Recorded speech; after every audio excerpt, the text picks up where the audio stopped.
Hey folks, my name is Pravus, and welcome to Sid Meier's Civilization VII. Yes, I do have an early copy of the game, and yes, I have been playing it extensively. We're well past first impressions, now I know everything.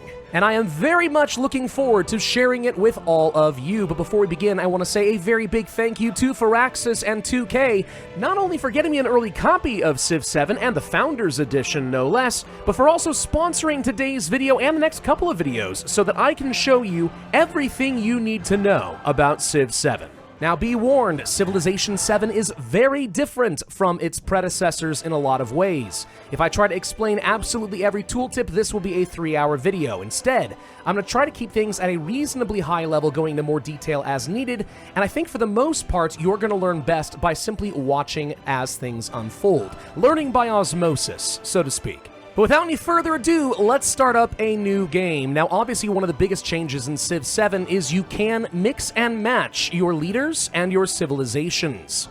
Let's start with the leaders here. Leaders all have different special abilities associated with them to affect their playstyle, and the game does give you a clue as to how they're intended to play. For example, Charlemagne is militaristic and scientific, as opposed to Himiko, who might be cultural and diplomatic, or Machiavelli, who is diplomatic and economic, etc., etc. Pick a leader that suits that playstyle you're looking for and has some bonuses that make sense to you. In my case, I'm going to go for Xerxes, King of Kings, an economic and militaristic leader who is really designed to be aggressive above anything else. Now, in addition to picking your leader, you can also bring along a couple of mementos, and you always should. Mementos are tied to a progression system in the game. The more you play with a particular leader, the more it levels up, and the more you're going to start unlocking new things. In my case, for example, I've unlocked, let's say, Benjamin Franklin's bifocals, and you can see the effect it's going to have here. This gives you an incentive to try playing with all of the different characters and level them up and complete different challenges. In my case, I'm going to bring along Imago Mundi, which is going to boost up the sight of my scouts, and I'm also going to bring along the Treaty of Kadesh for an extra diplomatic attribute point, and I'll explain what this means in a bit. And now we get to move on to our age and civilization. Now, one thing that's really interesting about Civilization VII is it's almost like 3 separate games that are all stitched together and build upon each other. If I wanted to start in the Exploration Age, I could, but it'd be far more interesting, I think, to start in the Antiquity Age, build up a civilization, and see how we can build upon that in the ages. Now, as far as choosing our civilization, as I said, you can mix and match, and every civilization has their own special abilities, their own unique units, unique improvements, and we can even see what additional civilizations will be unlocked in future ages. Different civs are going to have different guaranteed paths available.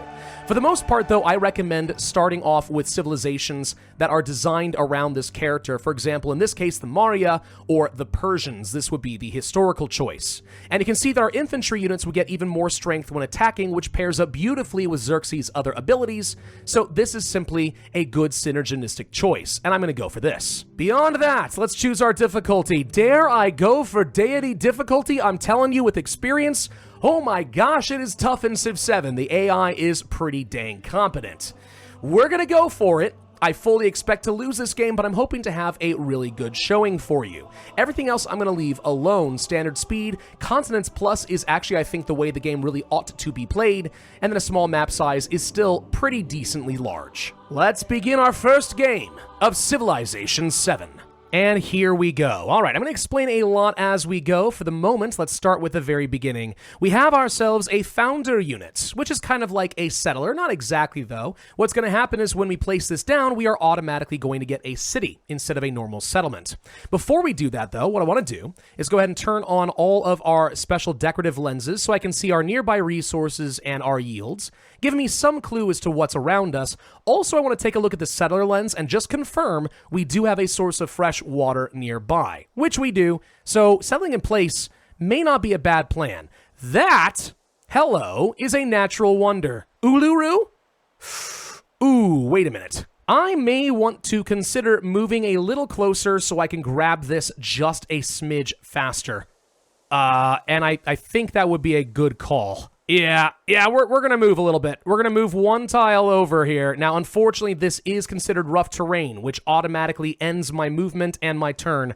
But getting 2 extra culture on all desert terrains in a settlement, this could be actually huge. Getting a little ahead of myself, though. There's a lot more you need to see with city development. Before I continue, remember how I brought in some special mementos that gave me attribute points?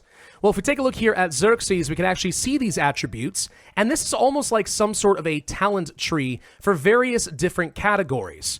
We already have a point in diplomatic. I want to spend that point getting extra influence per age in our palace. That's going to be useful later, and you'll understand why in a bit. Let's move on to the next turn, and I'm going to settle here. Again, this is a little late, but I think it's fine. Now, with our city, we get to choose some production, and we get to choose if we want to have a scout or a warrior next turn.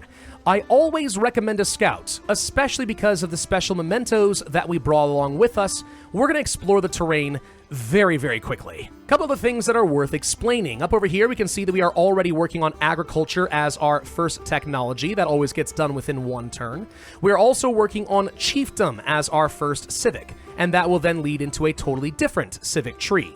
That will come from our science and our culture, which is being generated by the palace right now. We also have this special resource called influence, which we will be able to use to try to turn independent powers into suzerain city-states, or to take special actions with other players. Kind of hard to get a lot of this, which is one of the reasons I wanted that attribute getting me 1 extra per turn. That's like having 10% more influence right from the get-go. Happiness as a resource is also very important. That's going to lead to something called celebrations. You want to have a lot of happiness if you can, and you'll see more about why in a bit. Let's move on to the next turn, finish agriculture, automatically get a free pop to grow our city, and I'm going to pick up something close to Uluru because I want to get that as fast as possible. Now, one thing that's different in Civ 7, when you get population, you do not simply start automatically working a nearby tile with its specific yields, right? You instead are going to assign a population to one particular tile improvement, and it will stay there for the rest of the game. No takesies backsies. So for example, over here, I see that there is food, production, and happiness. I am not working this tile. I do not get this benefit, unless I choose to build a farm in this location, which I'm going to do. Now I am getting that, and by grabbing Uluru, I'm getting extra culture in this tile as well. And all future desert tiles around me will also get culture. This is like starting the game with Petra. Ridiculous. I don't know if I've ever seen this. Now, we do have our first scouts, so let's consider where we want to send that.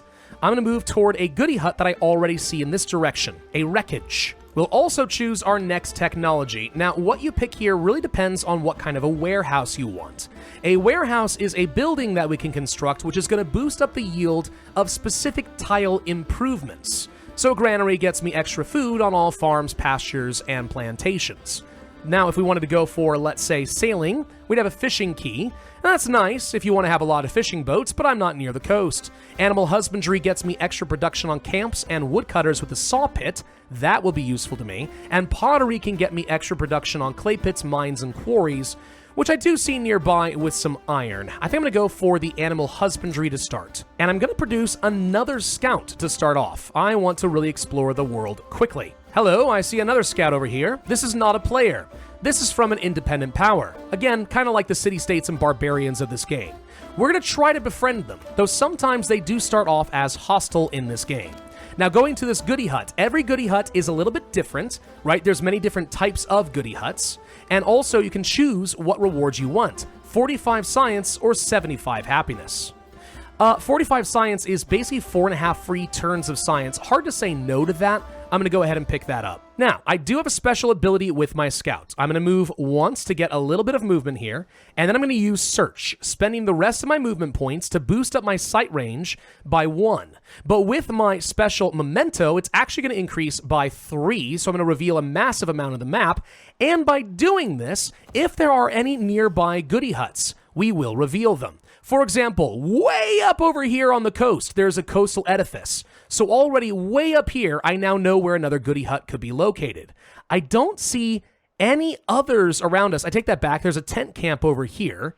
Interesting. We do not have very many. This is a very powerful ability on your scouts, though. Being able to find goody huts quickly means you're not wasting a lot of time and you can grab them before other players do. I'm going to take this other scout, and we're going to try doing something similar. Let's get a little further away and then do another scout. I need to reveal the area around us. This, by the way, is one of those independent powers. It is a scientific independent power, and it is not hostile to us, which is nice. To befriend them, though, you're going to need 170 influence. Very expensive. This is one of the reasons having a lot of early influence is actually very, very useful. Getting lots of different city-states on your side means lots of suzerainty bonuses. As far as technology, we're going to go ahead and work toward masonry, get that monument, which is worth more culture, as well as more influence. And then for production, a granary would probably make the most sense since I have 2 farms right now.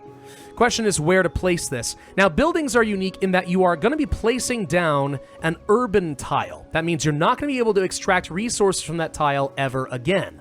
But it can get some pretty darn nice adjacency bonuses for doing things like this. I'm probably going to try placing it right down over here, all right? So when this is finished, it's going to culture bomb all nearby tiles.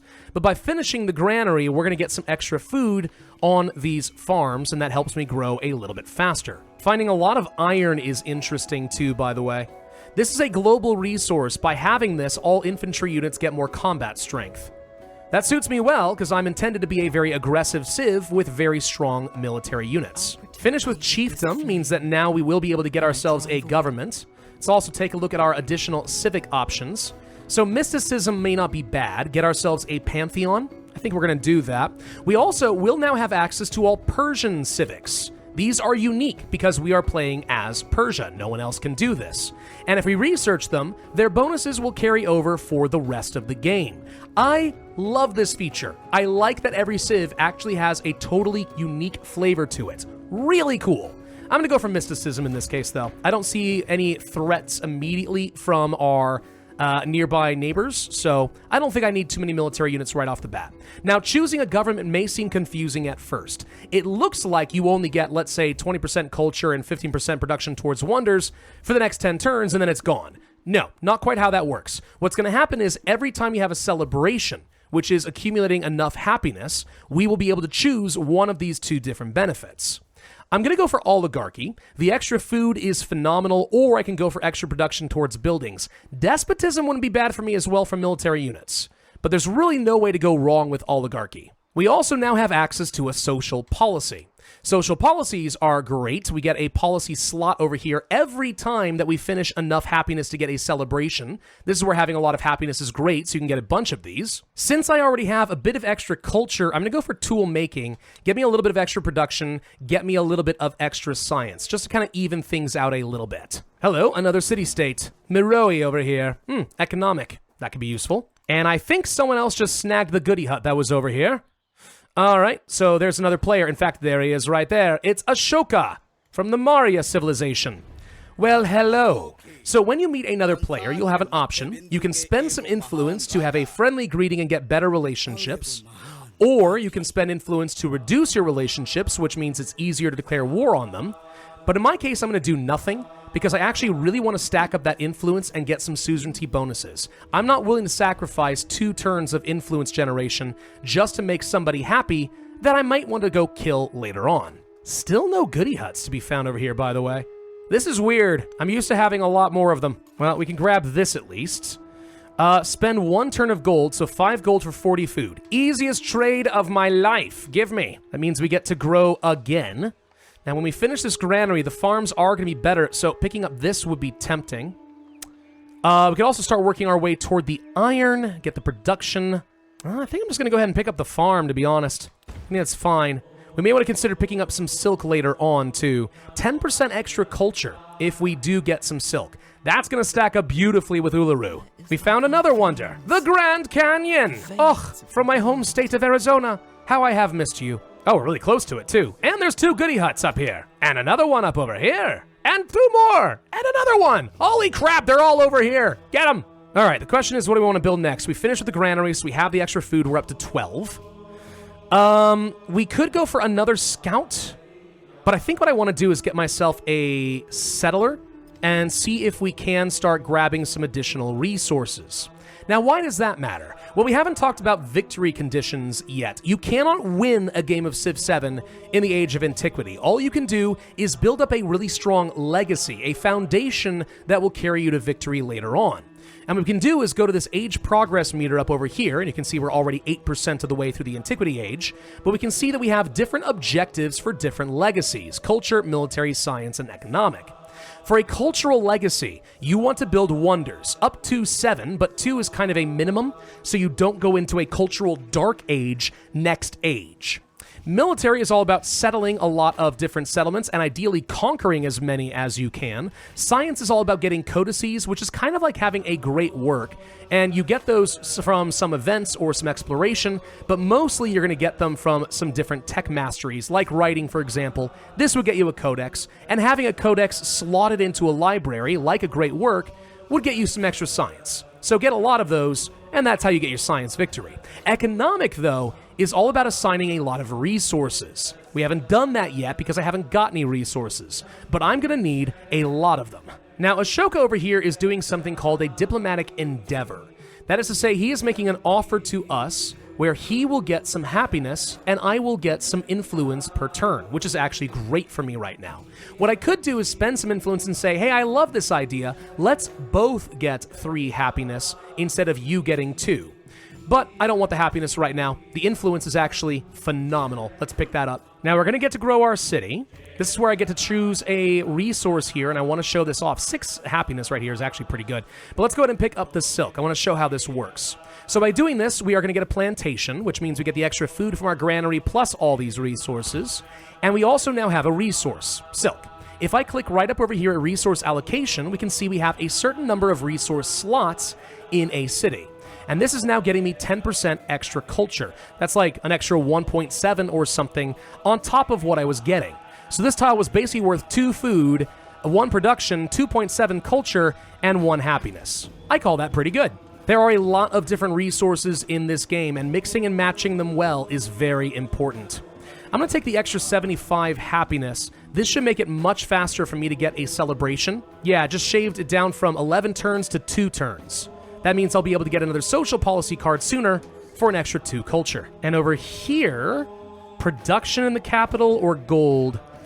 Probably the production. Then we can finish up our settler and think about where we want to place things down. Camels are very good. Camels you can assign in a city, and it gives you extra resource slots. So lots of camels means lots of resources stacked in one place. I also will want to have a coastal city at some point, for sure. But would it be better to settle down over here, grab things like the ivory and some iron? No, probably not, actually. I think I will go up over here. It is recommended, and I can't really say that the game is wrong. The silver will be nice. 20% gold towards purchasing units. Effectively, that is like having a cost reduction for buying things in your city. I think it's time to go ahead and get myself some warriors and slingers, believe it or not. We're going to need a military because I am intended to be aggressive. By the way, let's go ahead and start befriending this nearby city-state. I want to do that as fast as I can. Choose a celebration. We're not doing anything with buildings, so let's just go for the raw food. And let's grab the extra culture. Boom, that helps. How do we compare in culture with our neighbors? We are a bit behind. A bit behind Ashoka here. Not surprising, it's Deity, they cheat. But doing better than I would have expected, thanks to Uluru. Up over here, we can gain some production and some culture, or we could get some science. What do I want to build? Is there anything that would make a lot of sense that'd be better? Could start working toward that saw pit. I do have at least a couple locations where I'll be able to take advantage of saw pits to get more production.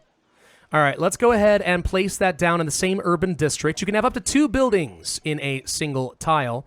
And then, yeah, over here, let's go for the extra production just to speed this along. That also finishes mysticism. So now we get to choose another civic. Now, certain technologies or certain civics can be researched a second time. This gets you something called a mastery, which can get you special benefits. Oftentimes, things like codices or wonders or new social policies. In my case, though, I think I'm going to go for discipline and then work towards code of laws. Now, for our Pantheon, other people have already researched a few, so I do not get things like the extra production towards wonders, or 3 extra influence, or growth rate. Unfortunate. We could go for a little bit of happiness, but we only have 1 tile of a natural wonder, so I think no. The God of the Harvest, though, that's a lot of extra food for me. That would make sense. I think I'm going to go ahead and pick up the Goddess of the Harvest. Now, we don't immediately get that benefit, though. We are going to need to build an altar before I get the extra food. It's found this settlement up over here like so. Bactria automatically gets a road built up. Now, this is not a city. This is a town.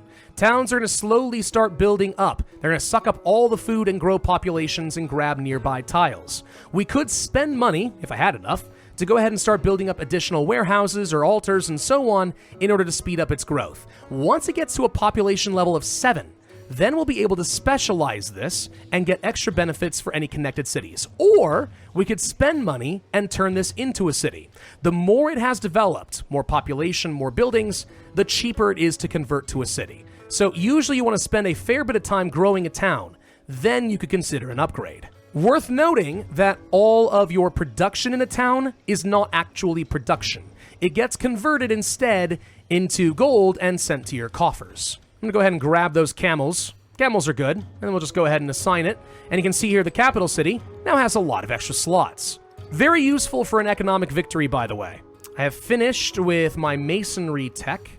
I'm probably going to go ahead and work towards pottery and then writing next so we can have access to a library. Met another civilization. Oh, good, it's Napoleon of Egypt?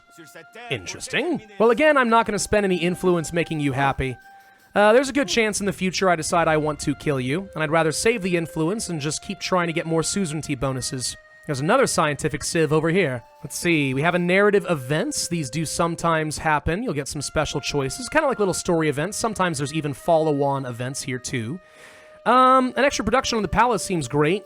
Do that. Some of these special narrative events are actually character-specific. So Xerxes will get special pop-ups instead of other people. Holy crap, Napoleon's got a lot of culture. 46! Gosh, dang it. Well, in my capital, I could go for another settler, and that's tempting. I'm instead thinking I might want to go for the monument for the influence and the culture. Gets a bonus, by the way, if built next to a natural wonder. It's actually a small problem, because I can only place these next to adjacent urban centers. I'd have to get rid of a farm in order to do this. That said, I should be able to just relocate the farm elsewhere, right? I hope so. Yeah. I'm going to try building this right up here, okay? Create an urban district. That's going to relocate the pop that was here, and we're going to go somewhere else. I think I'm going to go ahead and grab this production culture and so on. This is about to get boosted because we're about to... Actually, we did just finish the saw pit. So that's worth a pretty decent amount of extra production, and it gets me closer to the iron. As always, production is king in all 4X games. This is no different. In fact, let's go ahead and pick that up right now. Boom. Now, iron does not get assigned to the city. It is a global resource. That's going to be things like ivory, iron, gold, and so on. So, I don't think these count towards your economic victory. The economic victory wants you to slot resources. This is not slotted, which basically means I just need to get a lot more of these resources. Holy crap, these warriors are trying to murder me. Leave me alone! In fact, let's be friends! Ah, we did find Napoleon's city, at least one of them, though. Hello. All right, well, we know where he is now. And Ashoka is moving closer to me. I don't like that. We're probably going to have to go to war with them. That is my guess. Another player, Jose Rizal. Okay. Well, we could be friends with you if I had more influence, but I don't have any, so no. Oh, we have reached at least a friendlier status with the city-state. They give me a free 25 science, which is enough to finish out pottery. I'm going to go ahead and pick up that writing next. I think we also get adjacency bonuses like the monuments for placing next to a wonder. So thinking about where you're going to be placing down your wonders and having natural resources or mountains around is kind of important in this game. Like, I might want to consider taking both of these tiles and reserving them just to build my own wonders. And then this tile gets extra stacked because it'll have 3 adjacency bonuses. Okay, we finished with discipline. Let's move on to code of laws. This will get me a merchant so I can start trading with people. Trade is another very good way of getting a lot of resources. I do think I want to build up the altar next. That'll get me my bonus food. I'm going to reserve this. I do think we're going to end up placing a library here, even though it does get me some extra science and culture for doing this, which would be tempting.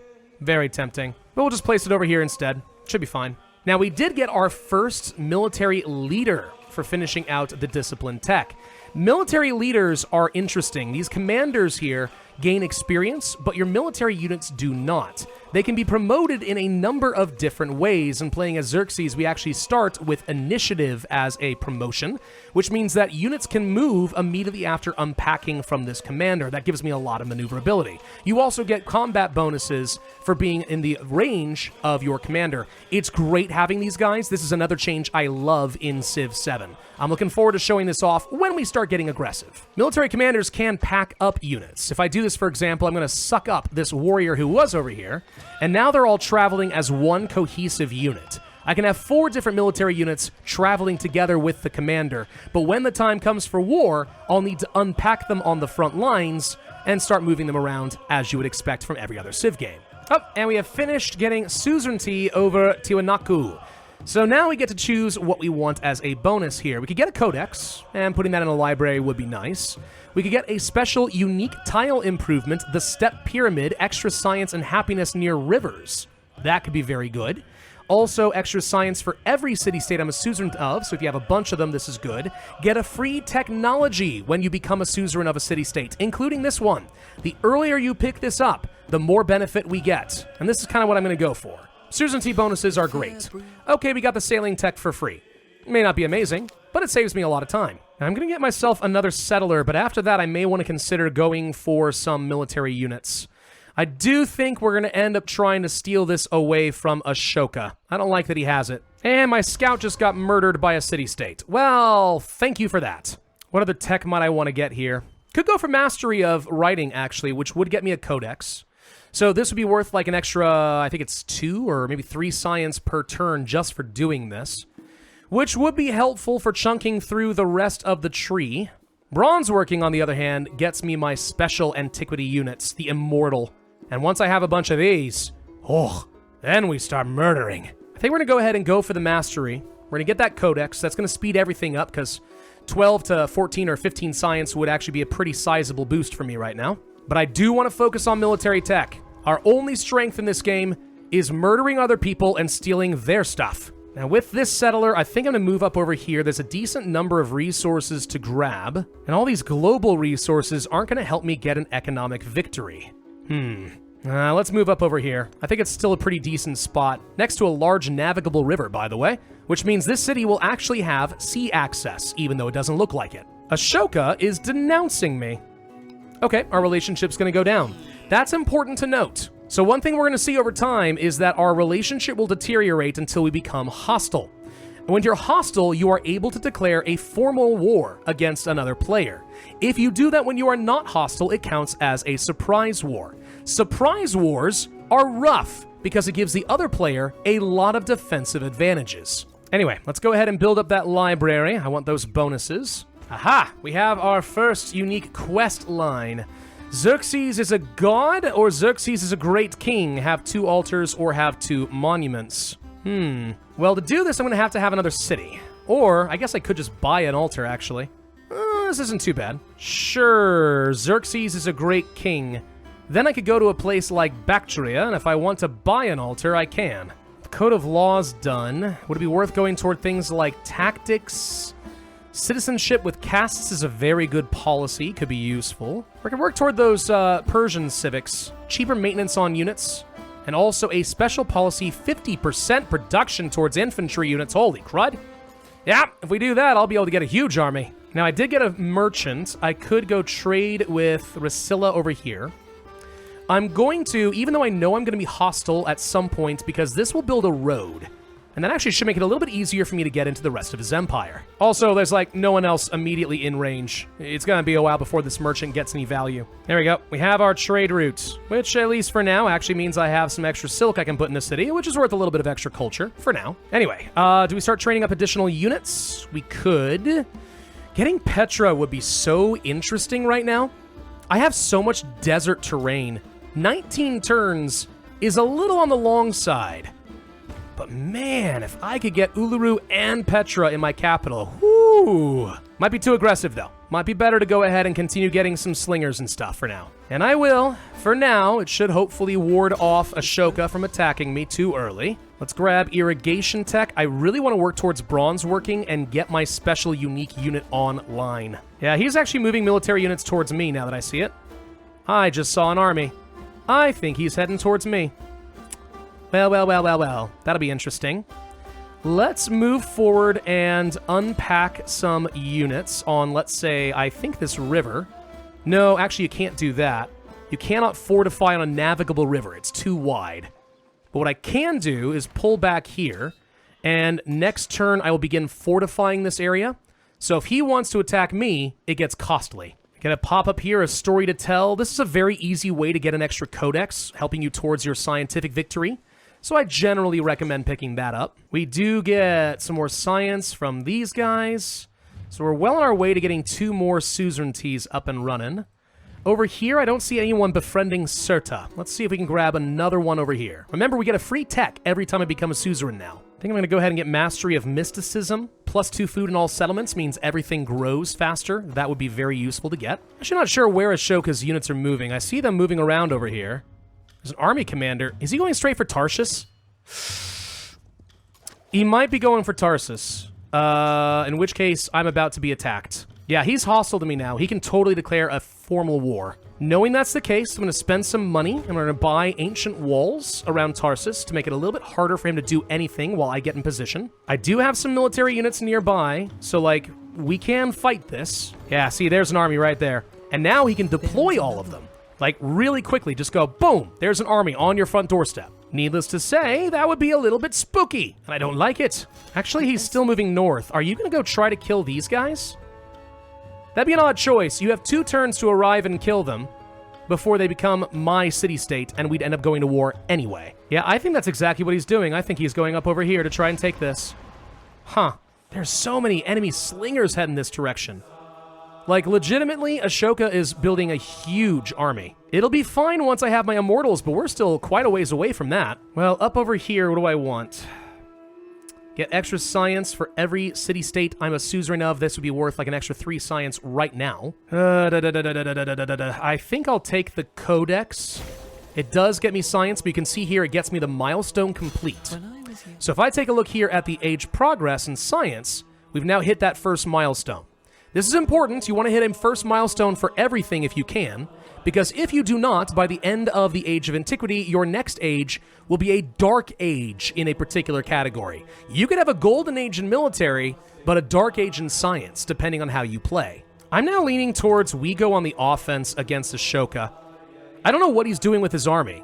Maybe he's heading over here to... Are you fighting Napoleon right now? No, you're not. I don't know what he's doing. But if he's going to fight city-states and stuff up over here...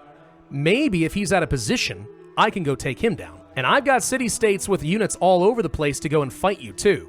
So we keep him pretty well distracted. What would be helpful is to have any sort of a siege unit, a ballista, for example. But I don't have that right now. I'm doing at least reasonably when it comes to things like science and culture, though. I'm surpassing most people. Ashoka has really good science, and Napoleon has really good culture. But aside from that, I'm being competitive at least, which feels pretty good. All right, we're now in very risky territory here, but let's give this one a go. So since we are hostile, I can declare a formal war. So let's do that now. Now, the way that war is going to work is you can spend some influence in order to build up war support for yourself, which is actually going to reduce the happiness of your opponents and give you a combat strength advantage. If they spend a lot of influence, even somebody who is on the defensive and weaker than you, they can really wreck your empire from instability. So if you're going to go fight someone, this is where having a lot of influence is helpful. I'm going to go ahead and influence this and give myself a small bonus, forcing him to respond. I'm also going to move forward here with my commander and then unpack some units right on his doorstep because we can do that. And remember, because I start with a special promotion here, my units can move immediately after being unpacked. So we actually should be able to immediately start attacking this city. Next turn, we'll be able to take this from him, and he was caught with his pants down. He is not prepared. Now here's something else really important that's happening. So now we've unlocked the ability to place down specialists in our cities. Instead of growing and taking a rural tile, we could dump, let's say, this person right here for an extra 3.5 science and 3.5 extra culture. Yes, it costs me some food and happiness. So it's a little risky to do this, but the extra science and culture is actually huge, so that's worth it. Now with this city, I'm going to go ahead and keep it. I do not plan on demolishing this. It's actually in a halfway decent spot. It's got a lot of resources nearby. With a little tender loving care, it could be pretty good. I also got a free militaristic attribute point. I think I'm going to go ahead and grab the war support, and we can do things like ignore the happiness penalty from unrest. That could be useful. I'm going to start working down satrapies over here with the Persian civics. I'd like to unlock my unique tile improvement. Extra culture, extra gold. Now, I still don't know where Ashoka is, except that he's fighting all this stuff over here. You settled way up here? What are you... Okay. Yeah, fine. That's why his army was going there. He was escorting. Fine. Here's a cool thing, though. Now, instead of having to worry about packing up all these armies and cycling them between this tiny little mountain pass to figure out what else he's got over here, I'm just going to go ahead and use my military commander, pack everybody up, and now we can just move everything as one cohesive unit and redeploy my army. I love military commanders. They are so good. And there's his capital. You don't think I could take his capital, do you? Ooh, that would be interesting. I mean, if you're just gonna leave it open like this, maybe I can. Do some quick scouting. You've got nothing. You got nothing! I mean, he might just buy a bunch of units right now. I mean, that could totally happen. But I think he done goofed. I think he done goofed real bad. Let's go ahead and place my warriors right next to his city. Place the slingers in range as well. You can use the pack feature here and just deploy all armies, but you don't necessarily control which units go where. And I don't want to take the risk of the warriors being in the back line instead. But now, let's see what we can do here. Smack it. Smack it again. Move forward. Next turn, we take your capital. Oh, you done goofed. And our commander has gained a promotion from gaining all the experience from nearby fighting units. So we could double down more on this assault thing. This would get me some extra combat strength in the radius. Get all the way down to the bottom. There are some very powerful abilities, and you get a special commendation as a promotion. That said, there are a few other things that are really good here. Maneuver, for example. Commander has extra movement on land and ignore terrain movement restrictions. Means I can redeploy my army rapidly and then quickly attack with the initiative ability. Paired up, these are great. I'm going to send my scout to the south. I want to find out what else Ashoka has down here. Whoa, this unit just took a lot of damage.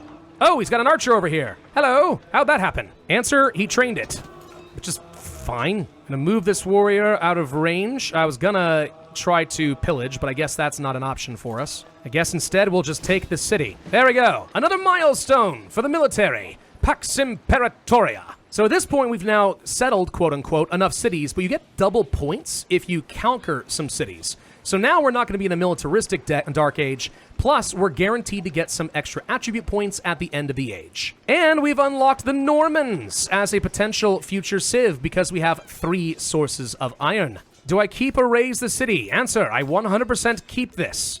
Now we're up to our 5 out of 5 settlement limit. Going over this is going to start burning down my happiness very rapidly, and that would be a small problem. So my question is now, when can I propose peace? 5 more turns?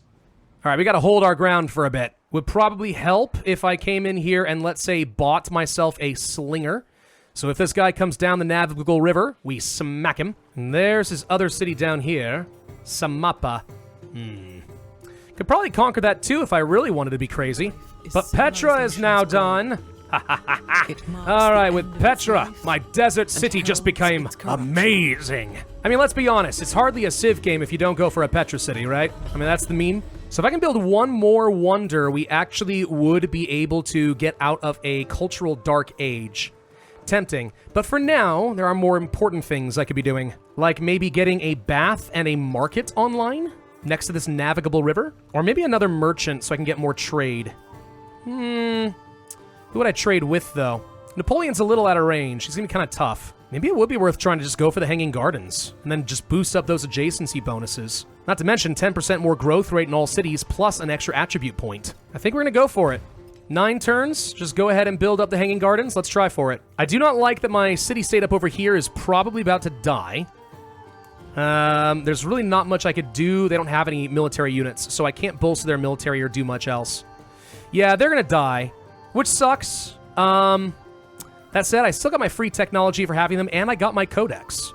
So I don't know that they're actually providing me much of a benefit. Like, if that's really how you want to be, fine, I guess. I don't care. I'll just go keep taking your cities. And if I get myself, let's say, some more settlement limits from mastering this tech, then I really can just take additional cities. Yeah, I think that's the way to go. And it looks like, once again, Ashoka has nothing down here. His entire army was sent up this direction. You can have your tiny little city here, dude. You can even have this. I don't care. Now I have access to my tier 2 units. Would have been nice to have those earlier, but we didn't need them, it turns out. Hey, Napoleon, why did you settle right over... Okay. Well, you know, we might have been friends once upon a time, but now this means war. Oh, and the city-state I was trying to grab over here just got murdered, so now I can't befriend them anymore. Hey, y'all are making me mad, all right? You're making me mad, and you don't want to see me when I'm mad. I'm Xerxes. One more turn should be all I need. He's just got a field commander holding his ground here. He wants to give up. No. He wants his cities back. That is ridiculous. Frick off. There we go. This city is mine too. Another milestone complete for the military. We're actually getting close to a golden age. And we even got to finish the Silk Roads milestone here because we've stolen so many resources. Perfect. So now I'm ready to end our war, buddy. I don't think there's much else you have to offer. You may keep what you have. Everything else is mine. Ashoka, world conqueror, my butt. Oh, good timing. He actually had some units on their way over here too. Now it's not an issue, is it? I'm gonna go ahead and try working towards the Achaemenid Empire here, special unique tech. 5 extra gold for every captured settlement. That'd be like 15 extra gold per turn for doing that. Seems pretty decent. But we did get a flood in the Ganges River. Yeah, so we haven't talked about this. Rivers are evil in Civ 7, okay? They will flood fairly frequently and reliably, and they can demolish a lot of your stuff. Yeah, they boost up the yields, which is nice and all, but, I mean, you're gonna have stuff get blown up all the time. The bigger issue is when I've had entire armies attacking across a river, and then the river floods and wipes my armies out. I've had that happen multiple times. Now, one thing you may have noticed is we're pretty far along in the game, and I have yet to get a second city. That is something I need to change. We really need to consider getting something else into a city status. One of the new ones I just captured would be tempting. It's gonna be 8 more turns of unrest, but eventually that could be an option for us. Like, what I really care about more than anything else right now is just gold. I need a lot of money. Lots of money would let me do a lot of things. But hey, at least we are gonna finish up the Hanging Gardens, which finishes up our milestone. So there we go. New attribute point available for me. 25% boost towards settlers. Not helpful anymore because I've conquered too much stuff. Not that I regret it, though. I feel pretty good. It actually might be totally worth trying to remove Ashoka from the game.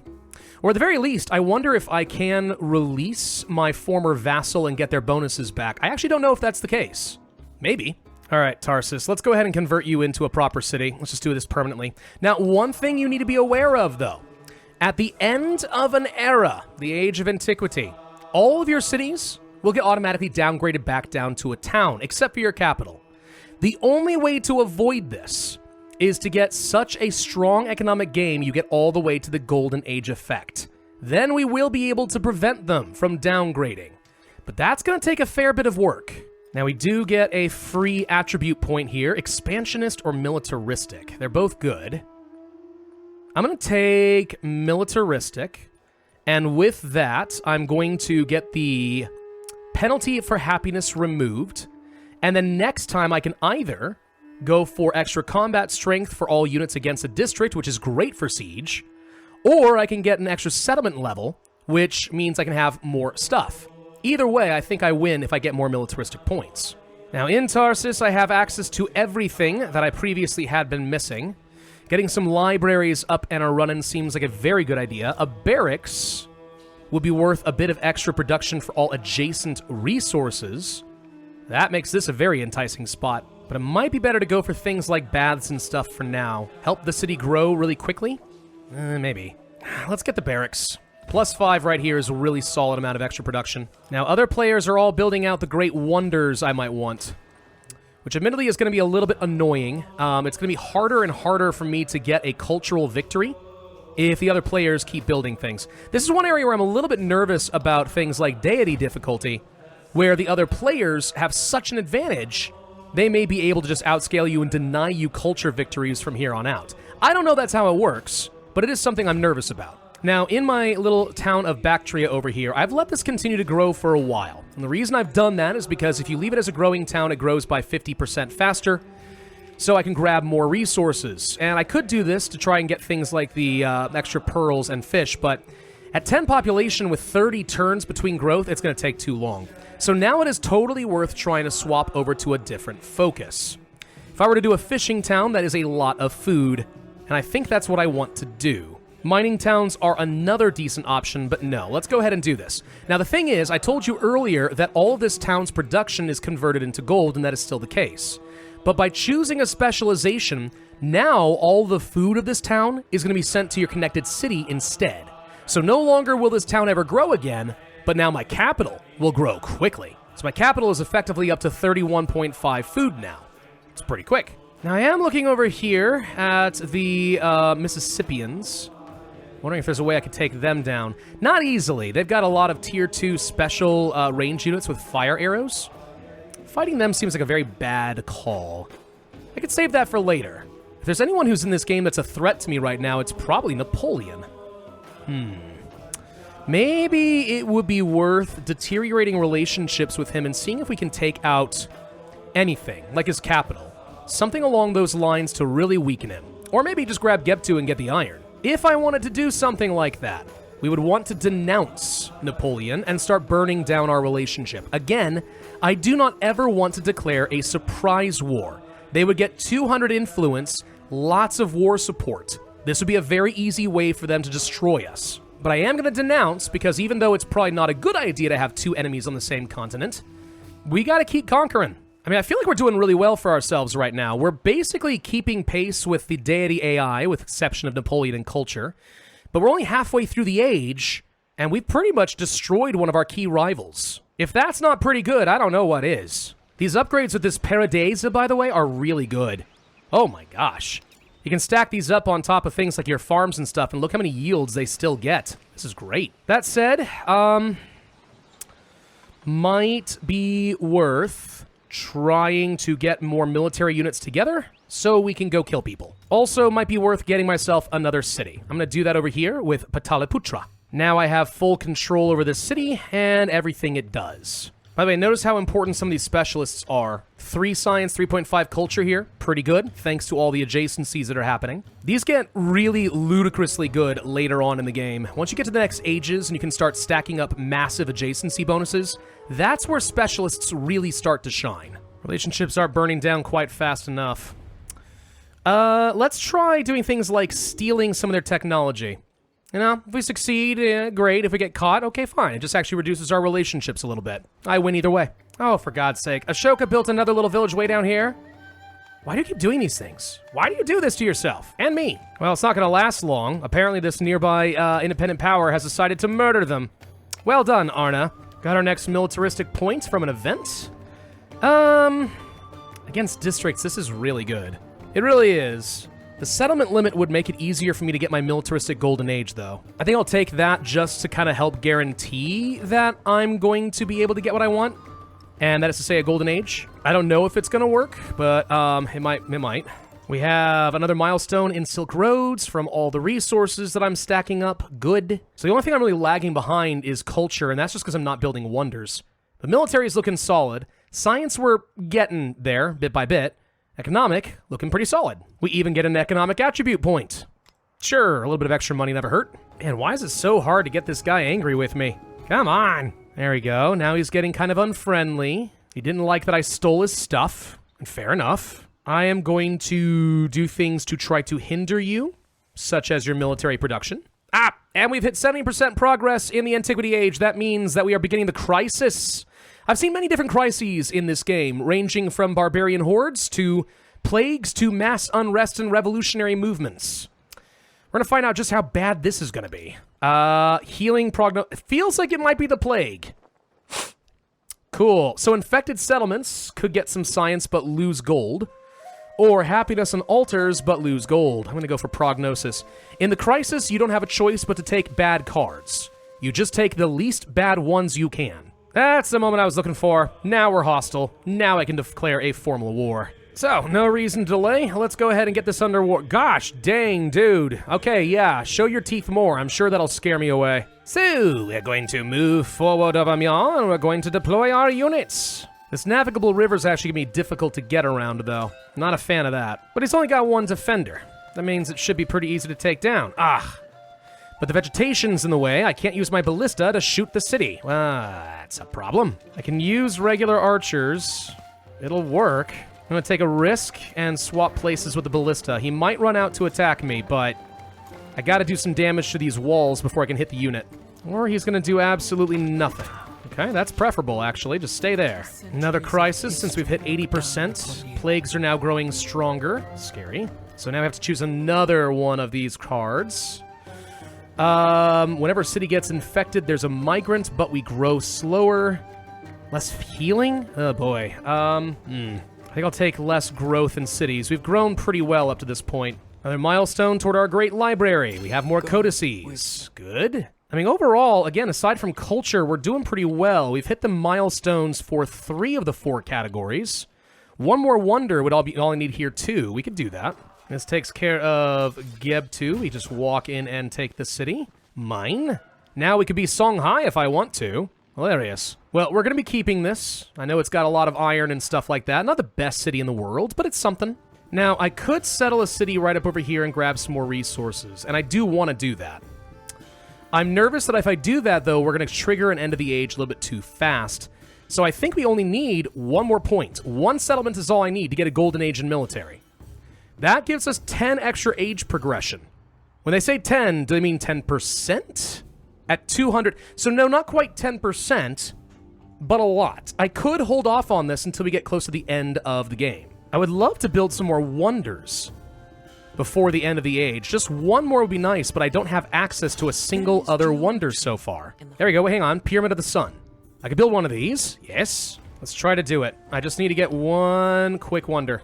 Whatever. Either way, we get to 90%. That is the next crisis policy. Oh, gosh. Sure. Less healing. We're probably not going to get to go to war again. We could try to reforge relations with people like Ashoka. You can do reconciliation missions, if he accepts. That said, what are you doing? 7 out of 4 settlements? You cannot afford to just keep rapid expanding everywhere. I don't know what you're trying to accomplish here. Oh, Napoleon also refused peace. Really? Whatever. Fine. As we get close to the end of an age, definitely worth making sure that you have grabbed everything from your custom civics. Would really suck to leave some of these bonuses behind because you moved on. Really don't think we have that much more time in the age, though. I think it's coming to a rapid end here. Someone beat me to the dang Pyramid of the Sun. Gosh dang it. Whoa. And Samapa appears to be completely obliterated by the plague. That doesn't seem good. Oh gosh, this plague is actually causing mass problems right now. And the city's in unrest. I can't even do anything with it. What else can I do to get some quick military codices? Anything? Currency and engineering. I don't think we have enough turns to do this. I'm really close to being able to get up to a golden science age here as well. I just need a bit more. And I wasn't quite able to get to this dang economic state. Just gotta get engineering tech. 5 turns. Can we last 5 turns before this is over? I could literally force the age right now. Oh, come on. 1 more turn. 1 more turn. Oh my gosh, we get the Codex anyway. Oh, done. There we go. Great library complete. So at this point, I don't see any reason not to just go ahead and push the age. We finished with this. Settle this here. Milestone complete. Pax Imperatoria, golden. We unlock the Chola as another civ. And the Age of Antiquity is coming to an end. Napoleon still refuses peace with me because he's really sore. Jose, maybe we could form an alliance with you, actually. No, he will not. Darn. Not that it really matters. I was just kind of trying to solidify some relationships before the end of the game. Oh, the Angkor Wat would have been nice to build. Whatever. It's fine. This is a very solid age for us. Good job, Xerxes. So now we get a small epilogue for why the Persians are amazing, and we now get to see all of our rewards for being so gosh dang awesome in the Antiquity Age. We get a whole bunch of attribute points. We also get some special legacy options and Golden Age options. Academies could become Golden Age academies, retaining their base yields from the previous age and stuff like that. Pretty good. As far as our rankings are concerned, we did really well. Couldn't quite get what I wanted with the Silk Roads. I really wanted 4 more resources. But we did well for ourselves. We did the best in science, amazingly. And unsurprisingly, we did very well with Pax Imperatoria, though Ashoka, even though he sucks in every possible way, settled down so many useless settlements, he still managed to get some pretty good progress. The only thing we were terrible at is building wonders, because the AI beat me. But overall, I'd say this is a pretty solid legacy to carry with us into the next age. Speaking of which, we now get to see our quick report as far as some extra XP for accomplishing a bunch of different goals, both in the game in general, as well as with Xerxes specifically. And we now get to transition into the next age. This is where our culture is going to reform itself from the ashes of the plague into something totally new. We could choose to play as the Abbasids, effectively the Mamluks. That could be good. Strong focus on lots of culture and science. That is something we were weak on last time, so more not might be bad. There's also the Chola, Majapahit, the Ming, Songhai, Shawnee, Normans, Mongolia. Yeah, we unlocked a lot of good stuff. The only thing we cannot play is Hawaii, Inca, or the Spanish. There's a lot of good choices to be had here. I feel like for the historical sense, though, I may have to go for the Abbasids. Receive extra gold for every rural population whenever I create a specialist. Extra production towards the House of Wisdom. I believe that's a wonder, specifically. Mamluk units, the Alim, Ulema, a special unique quarter, the Madrasa, and the mosques. Yeah, I feel like this is gonna be the right geographical choice, even though it probably does not merge as well with my playstyle. Still, it is the decision that we are gonna go with. And this launches me into the Exploration Age. Everything is about to change. Our cities have been demoted to towns. Several resources have disappeared and are about to be reorganized. You might even see new resources, like these truffles down here. And our objectives in this age have completely been reworked. But we will come back to that in the next episode. That's right, this is going to be a full sponsored series by Firaxis and 2K, going through all 3 ages in consecutive fashion, and of course a very big thank you to them for that. Civilization VII will be available starting on February 11th, and not only on PC, but on consoles as well. If you'd like to learn more, there will be a link in the description down below, and I would encourage you to click on that. Otherwise, if you enjoyed this video and found it helpful, informative, or entertaining in some way, then I would ask you to hit that like button. It really does help. Of course, leave a comment, subscribe for my future content, and hit that notify bell, and I will see you guys next time.